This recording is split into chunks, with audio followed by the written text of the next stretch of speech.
Hey guys, let's get more news about Lakers, but first, don't forget to subscribe and leave your like.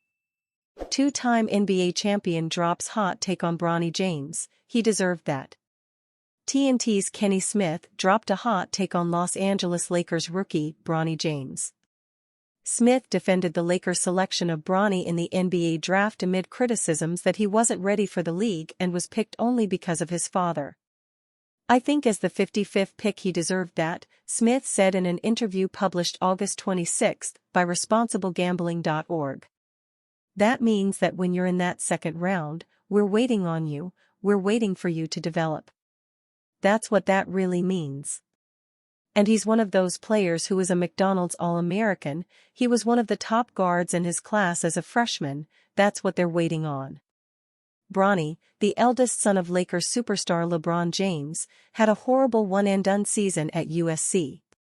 The 6'2" guard averaged just 4.8 points on 36.6% field goal shooting and 26.7% three-point shooting, 2.8 rebounds, and 2.1 assists per game for the Trojans. The same kid who played with him at USC, Isaiah Collier, was drafted in the first round, Smith, a two-time NBA champ, said. "He didn't have a great year either in terms of USC basketball. We're waiting on him, we're waiting on Bronny." His underwhelming freshman season was largely attributed to his cardiac arrest last year, which nearly ended his playing career. Though he recovered, the incident robbed him of off-season training and the early part of the collegiate season. The criticisms only grew stronger when Bronny started cold in the NBA Summer League. He averaged just 4.3 points on an atrocious 22.6% from the field and 0-for-15 from the three-point line in his first 4 games. However, he bounced back strong in his final 2 appearances, scoring 25 points with 3 assists while shooting 10 of 2, including 3 of 8 from beyond the arc, before getting pulled out in the Lakers' NBA Summer League finale. Bronny showed flashes of becoming a point-of-attack defender in the NBA. But as an undersized guard, his shooting needs to develop.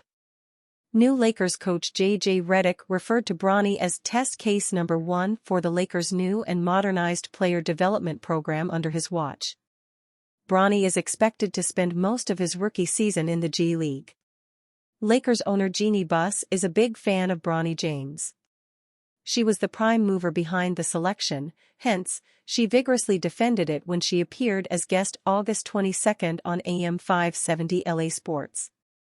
"We have to let the kid have an opportunity to play and prove that he should be in a Laker uniform," Buss said.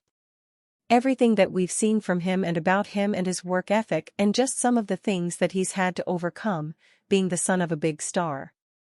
He works hard, he's dedicated, and he really wants to do this. If we can have a roster of players with that same mentality, then I think the sky is the limit." The Lakers signed Bronny to a 4-year, $7.9 million rookie deal on the same day his father agreed on a 2-year, $104 million max deal, according to multiple reports. Lakers get advantage over Suns and rest of West before season even begins. The Phoenix Suns now know the road they need to take to reach the promised land in 2024-25, and it will begin with 4 of their first 5 games against teams from Los Angeles. A pair of tilts against the Los Angeles Lakers and LA Clippers to begin the campaign, with both Clippers meetings coming on the road. Sandwiched in between that is a game against the Dallas Mavericks, who made the NBA Finals last time out and are going to be right in the mix in the Western Conference again this coming season. As for the opponents the Suns have seen the least since 1968. There will be games against them too, which is just as well as they've generally beat up on these expansion franchises.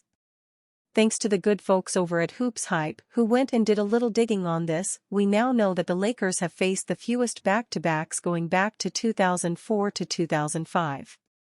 The last time the league expanded to bring it to the 30 teams as we know the league today. The amount?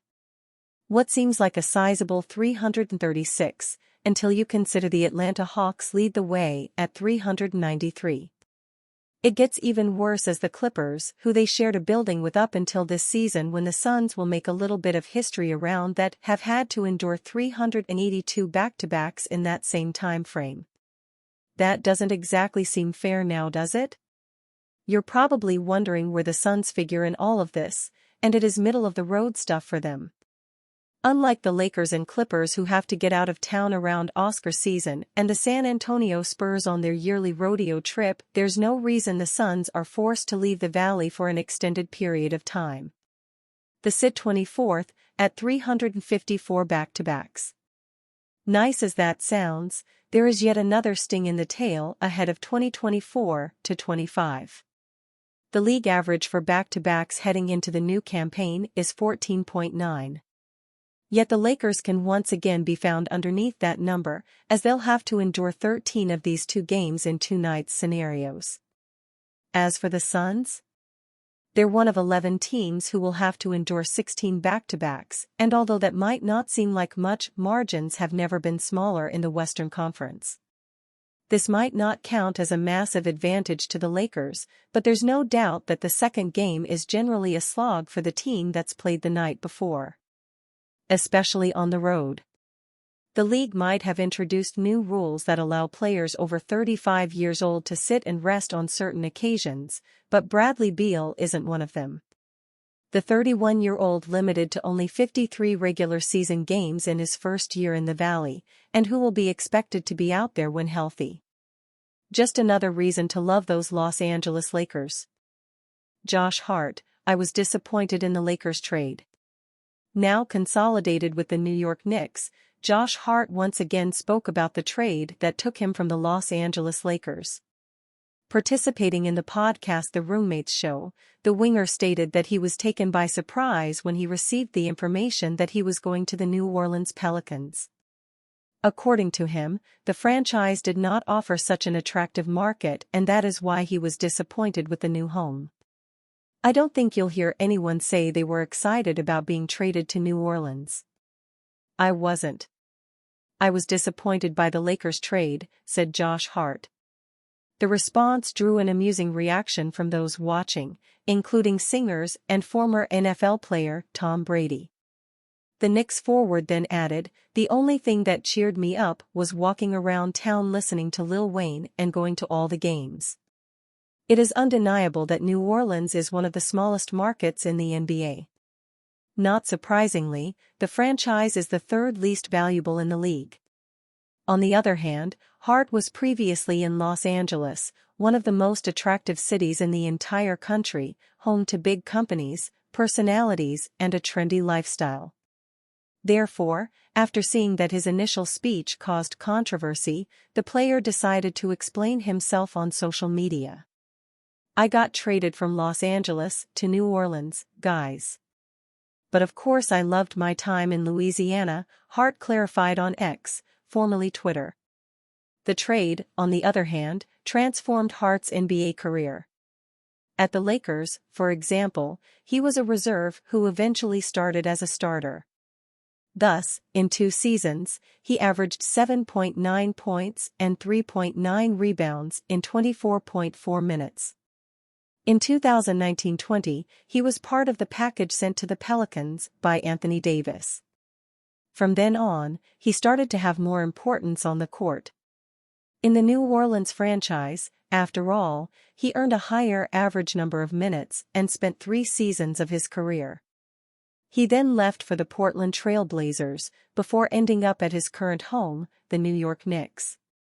In New York, Hart established himself as one of the most important players in coach Tom Thibodeau's system.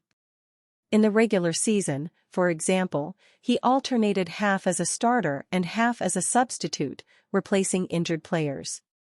In the playoffs, in turn, he gained more volume and practically did not rest, with 42.2 minutes per game.